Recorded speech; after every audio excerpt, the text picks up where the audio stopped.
Elizabeth Milner. Ratu Elizabeth sedang bersama kita sekarang. Dia baru saja dari ruang sidang. Dia berada di sana sepanjang hari ini. Elizabeth, sangat senang bertemu denganmu. Saya harus mulai dengan ini. Kamu bisa memberitahu saya seperti apa penampilan Sean Combs, bagaimana rupanya, tapi kamu harus memberitahu saya seperti apa suasana emosional di ruang sidang dalam 1 jam terakhir. Kami membaca dan mendengar anak-anak serta pengacaranya, Nicole Westmoreland, menangis terseduh-seduh. Tapi saya tidak yakin itu benar-benar menggambarkan suasana ruang sidang. Bisa jelaskan untuk kami? Ya, tentu saja, Jesse. Nah, ketika Sean Combs pertama kali masuk ke ruang sidang hari ini, kami belum tahu pasti seperti apa suasananya. Apakah dia akan masuk, apakah dia akan terlihat percaya diri. Nah, ketika dia masuk hari ini, dia mengenakan pakaian biasa, maksud saya, pakaian sipil. Dia kini mengenakan sweater coklat muda, kaos putih, celana gelap, dan semua tatonya tertutup tanpa baju tahanan rumah tahanan metropolitan. Dia melambaikan tangan ke keluarganya dan berdoa dengan tangan di dada. Saya mencatatnya karena kami tak boleh membawa perangkat elektronik di ruang sidang. Menurut saya, dia tampak gugup saat masuk dan saya hanya bisa membayangkan perasaannya dalam situasi itu. Dia sedang menghadapi vonis, hasilnya bisa saja kemana saja. Saya rasa banyak orang jelas menantikan seperti apa putusan akhir yang akan dijatuhkan. Kamu bisa melihat seakan beban dunia ada di pundaknya. Menurutku, Jesse, saat kami mendengar Jason Driscoll, pengacara yang berbicara sebelum Nicole Westmoreland, dia benar-benar menyoroti beberapa argumen hukum. Tapi aku benar-benar terkejut, jujur saja, melihat Nicole Westmoreland begitu emosional saat sidang vonis ini, tahu kan? Itu benar-benar terjadi saat dia mulai membahas revolt, televisi, dan pencapaian Sean Combs. Sesuatu yang menurutku telah digunakan oleh pihak pembela sebagai cara untuk sedikit menyenangkan pihak lain. Bukan hanya hakim, tapi mungkin juga publik dalam hal penebusannya. Jika tujuannya hanya agar orang tidak memikirkan kasus dan persidangan ini, serta tuduhan-tuduhannya, sebenarnya ada hal lain juga. Hanya membicarakan pencapaiannya dan apa yang telah dia lakukan untuk komunitas, dan lebih khusus lagi apa yang telah dia lakukan untuk komunitas kulit hitam. Jadi, Nicole Westmoreland benar-benar menjadi emosional saat dia membicarakan bagaimana dia menghabiskan banyak waktu membantu komunitasnya. Bagaimana dia memutus rantai rasisme sistemik, membuka 3 sekolah charter di daerah miskin, mempekerjakan ribuan orang, dan memberi kesempatan bagi individu di perkotaan. Perusahaannya beragam dan inspiratif untuk generasi selanjutnya. Mereka membawa perubahan atau membahas vote or die. Lalu Nicole Westmoreland membuatnya menjadi lebih pribadi, di mana dia membahas tentang beberapa minatnya, di mana dia sangat peduli dengan masalah pemenjaraan massal. Dia menghadiri sebuah acara 8 tahun yang lalu, dan siapa pembicaranya di sana? Tidak lain adalah orang yang akhirnya menjadi kliennya beberapa tahun kemudian, dan itu adalah Sean Diddy Combs. Dan dia mengatakan bahwa dia pernah berkata sesuatu seperti, dengarkan semuanya. Jangan takut bermimpi, tapi jangan lupa wujudkan dengan tindakan. Dan dia bilang itu benar-benar mengubah hidupnya, katanya.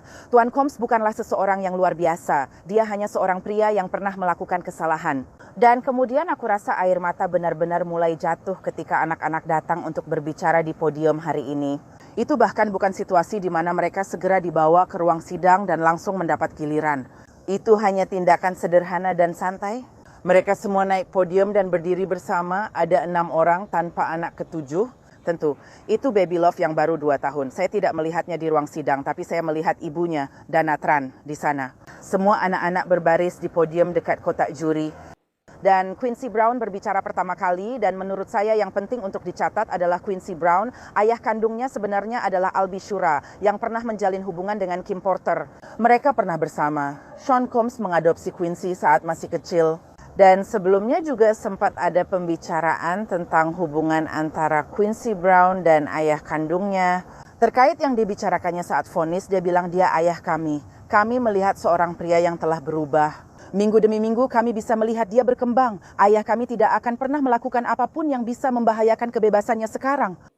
Justin Combs berbicara, lalu Christian Combs, namun Jesse Combs jadi pusat perhatian. Emosi mulai kembali muncul di mana dia langsung menangis dan aku hanya bisa membayangkan bagaimana rasanya. Berbicara tidak hanya di depan hakim tapi juga di depan ayahmu, di depan banyak orang media yang ingin mendengar apa yang anak-anak katakan.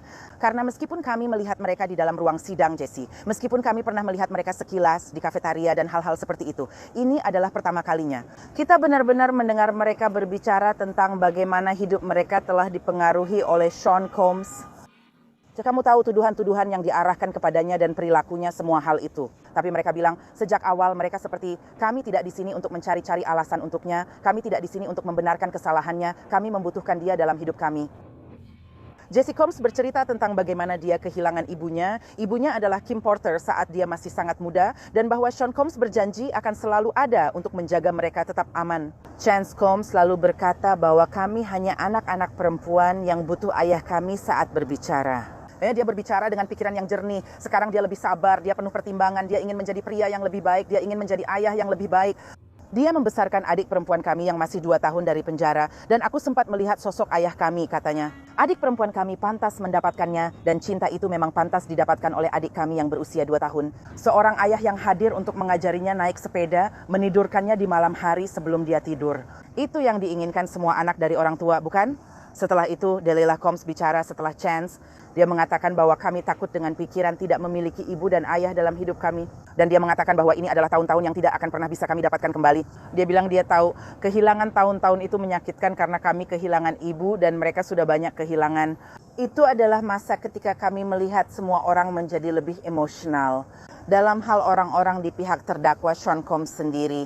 Saya rasa itu adalah momen di mana kami melihatnya di dalam ruang sidang, di meja pembela. Benar-benar dia berbalik dan melihat anak-anaknya. Sulit baginya tetap tenang. Dia sangat emosional dan saya memahaminya. Dia seorang ayah dari banyak anak yang telah melewati banyak hal, jadi situasinya sangat emosional. Jesse, saya yakin banyak air mata di galeri, terutama di sisi dan dari Sean Combs sendiri. Dia sangat emosional saat anak-anaknya bicara. Banyak yang dipertaruhkan hari ini, jadi tidak heran kamu melihat ini. Sebelum saya bertanya hal lain, saya perlu memberitahu kamu dulu. Jumlah cinta yang kamu terima secara online benar-benar terasa nyata. BASTYFEL di Salam Ratu, kami mencintaimu di Jerman. Christina Lester, komentar super chat. Siapa yang hebat hari ini? Bilang ke Elizabeth, kulitnya selalu bersinar. Nikki Hayes, apa kabar Elizabeth? Kami menyayangimu, Anto Grego, Jessie yang cantik dan Ratu Elizabeth. Kami mencintai kalian semua. Kalian tim hebat, MAYLENBORBIN, aku rindu obrolan, makan siang, dan tim Law and Crime. Terima kasih Law and Crime atas kerja kerasnya. Jadi, dan super chat. Pertanyaan dari Mike, apa kabar terbarunya? Menurutku, Elizabeth sudah menjelaskan semua pembaruan. Aku akan menanyakan ini padamu. Satu-satunya petugas medis mengajukan pertanyaan, menurut Elizabeth, berapa lama Didi akan dihukum? Bukankah ada komentar hari ini? Bukankah hari ini ada komentar dari Hakim Elizabeth? Bahwa dia tidak melihat alasan untuk menyimpang dari pedoman American Psychological Association 5-7 tahun? Ya, sebenarnya aku melakukan banyak perhitungan, Jesse. Karena saat mereka membicarakan pedoman hukuman, mereka selalu membicarakannya dalam rentang bulan. Karena setahun ada 12 bulan, aku harus segera berhitung.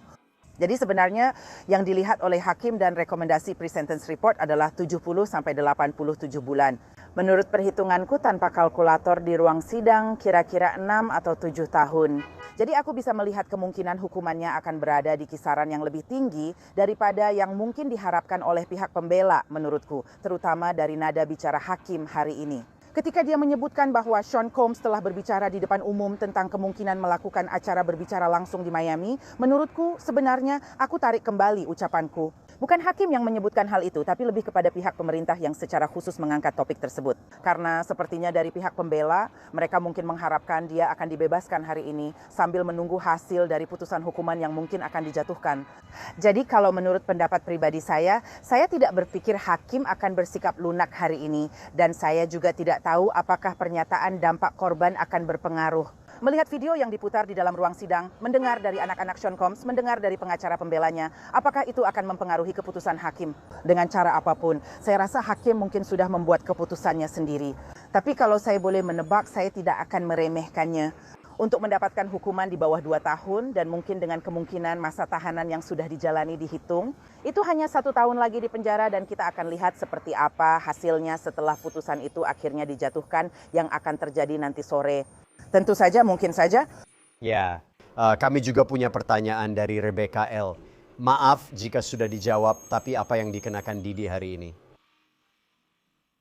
Baik Rebecca, Didi sedang mengenakan karena saya selalu mencatatnya.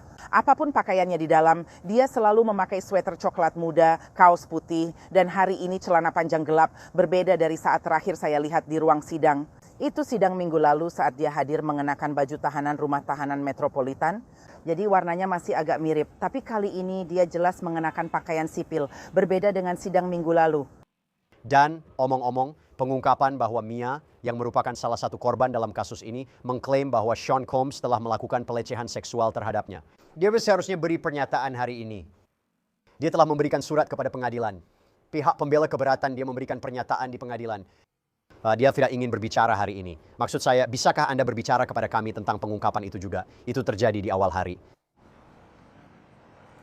Ya, itu pengungkapan besar. Saya berharap mendengar langsung pernyataan dampak korban, terutama dari saksi pemerintah. Jadi ini sangat mengejutkan. Ketika Kristi Slavik mengatakan hari ini bahwa Mia tidak lagi ingin atau berharap memberikan pernyataan dampak korban, dan dia, Kristi Slavik, mengatakan bahwa Mia telah menyerahkan pernyataan tertulis. Dan itu adalah surat yang sama dari memo hukuman pemerintah. Dan kemudian menarik sekali Jesse jujur saja mendengar hakim tampak sedikit agak kesal dengan pihak pembela karena dia memang berkata begitu. Nada surat dari pembela menanggapi pernyataan dampak korban Mia sangat tidak pantas. Dan nada surat itu memang cukup keras. Nada dan dampaknya mirip dengan saat pemeriksaan silang, di mana mereka mengatakannya secara langsung. Dalam dokumen hukum, mereka menyebutnya pembohong dan menuduhnya pura-pura di kursi saksi. Dengan semua itu, sejujurnya Jesse, aku tidak heran dia akhirnya berubah pikiran, tapi aku paham alasannya. Dia mungkin cemas datang ke pengadilan hari ini, terutama karena tanggapan pembela terhadap keinginannya memberi pernyataan dampak korban. Hal seperti ini sering terjadi di sidang vonis. Elizabeth, saya tahu kamu harus kembali ke ruang sidang. Laporanmu bagus, nanti kamu akan kembali. Kita akan lihat saat vonis dijatuhkan. Elizabeth juga akan bersama saya di segmen khusus nanti. Saat membahas kejadian di pengadilan hari ini, terima kasih banyak Elizabeth Milner, saya sangat menghargainya. Terima kasih, Jesse. Baiklah, jadi Sierra akan kembali sebentar lagi. Semua tamuku, Rich, Justin, Adante tetap bersama saya. Kami akan istirahat sebentar di sini. Sidang pengadilan saat ini sedang istirahat. Ketika mereka kembali, kami juga akan kembali dan kami akan terus memberikan liputan langsung tentang hari vonis Sean Caddy Combs. Tetap bersama kami.